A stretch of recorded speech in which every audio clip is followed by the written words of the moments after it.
We're following two major breaking news stories for you this morning. First, a suspected shooter with ties to ISIS opening fire at Old Dominion University, killing at least one person while injuring several others. Mohammed Baylor Jallo was a former member of the Army National Guard. He was previously sentenced to 11 years in federal prison after pleading guilty to providing material support to a terrorist regime. You were looking at the victim in this shooting here. Officials have confirmed Jallo is dead after he was taken down by a group of ROTC students when he opened fire into a classroom. How it was an act of terrorism? I can tell you that we have confirmed reports that prior to him conducting this act of terrorism, he shouted, stated Allah Akbar, and he was formerly a subject of an FBI investigation in material supporting terrorism.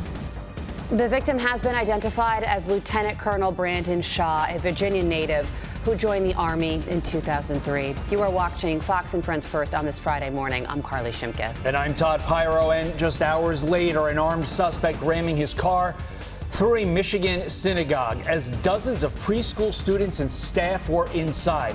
After exiting the vehicle with a rifle and exchanging gunfire with a security guard, he died at the scene after his vehicle burst into flames. Officials issuing a stark warning after the attack. We are leading the investigation right now as a targeted act of violence against the Jewish community. If you think you can target the Jewish community in this county or anywhere in this state, you're wrong. We're going to not only stand in front of them to protect them, we're coming for you. This wasn't an attack on just Jews. This was an attack on all of us and our way of life. You should all be free to pray wherever you want. And we are now learning this suspect, Ayman Mohammed Ghazali, is also a naturalized citizen whose niece and nephew were killed in Lebanon earlier this month. Here to dive into both of these cases is former FBI special agent and Fox News contributor Nicole Parker. Nicole, thank you so much for joining us. Obviously, a very troubling and tragic set of circumstances here.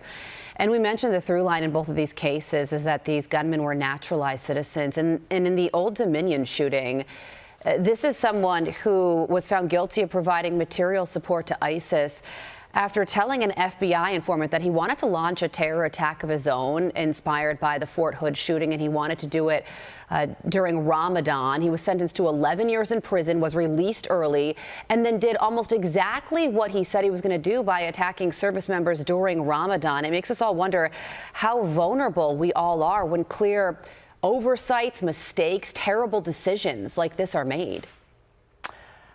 Carly, it's absolutely mind-boggling to me that an individual who was charged pled guilty of providing material support to ISIS. This is the highest level of federal charge in the terrorism realm, and then served and then was released to walk freely in the United States as a literally a convicted terrorist, was free under the Biden administration in December 2024.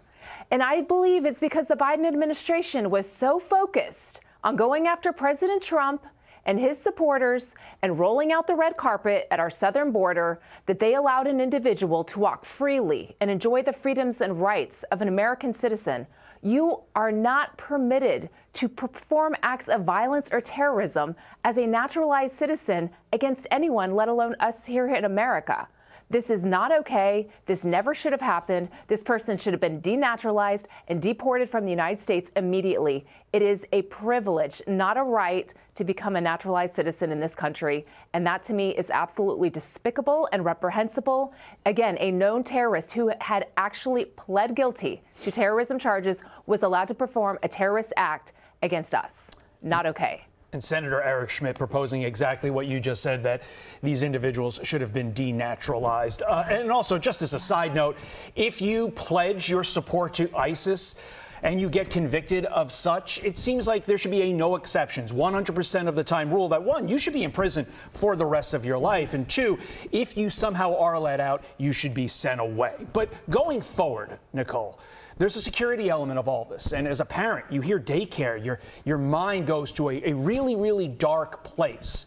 So what's your message to the American people this morning who are waking up and wondering if something like this is going to happen in their community anytime soon? Right, again, and going to what happened at Temple, Israel in Michigan. Again, a naturalized citizen from Lebanon. Not okay. You have a privilege. It is not a right to be here and to perform an act against young children. And so you bring up a very important point, Todd. We are in an environment where I hate to be the bearer of bad news, but let's be real. These types of incidents, there were 2 in one day. We've had 4 incidents since March 1st, from March 1st through March 12th. 4 incidents involving individuals who are naturalized citizens or are children of naturalized citizens. And that's a problem. And so we need to keep our heads on a swivel. You need to be vigilant. You need to be aware. But what exactly does that look like? You know, we talk about it, but as a former FBI agent, I will tell you what that looks like is when you're out and about in society, especially locations that might be seen as a potentially soft target. You know, not a lot of security, not a lot of armed security. We have seen that armed security works. Those individuals are heroes. At the Temple, Israel, and Michigan, not one child was harmed. Planning works. Training works. The FBI had just done a training about in January, I believe.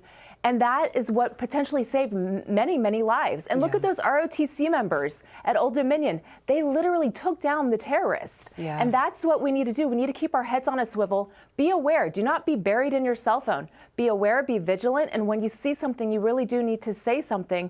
But we've got to be living fearlessly, but also be very aware of our surroundings and speaking up. And look in your sphere of influence. If there's someone in your circle who seems off, report it to law enforcement. You could potentially be saving lives. It is so true. And the reporting is that after this gunman at Old Dominion entered the classroom and shot this beloved ROTC instructor, who is one of our nation's heroes, served several tours of duty, it was the students who got up, and one of them apparently had a knife on him and took this gunman down. I mean, imagine the bravery of these students who actually were the ones who neutralized this shooter. So the fact that this happened twice in one day is very concerning, especially just after this taking place in New York City as well, with the IED shooting, and obviously everybody's on high alert for a reason.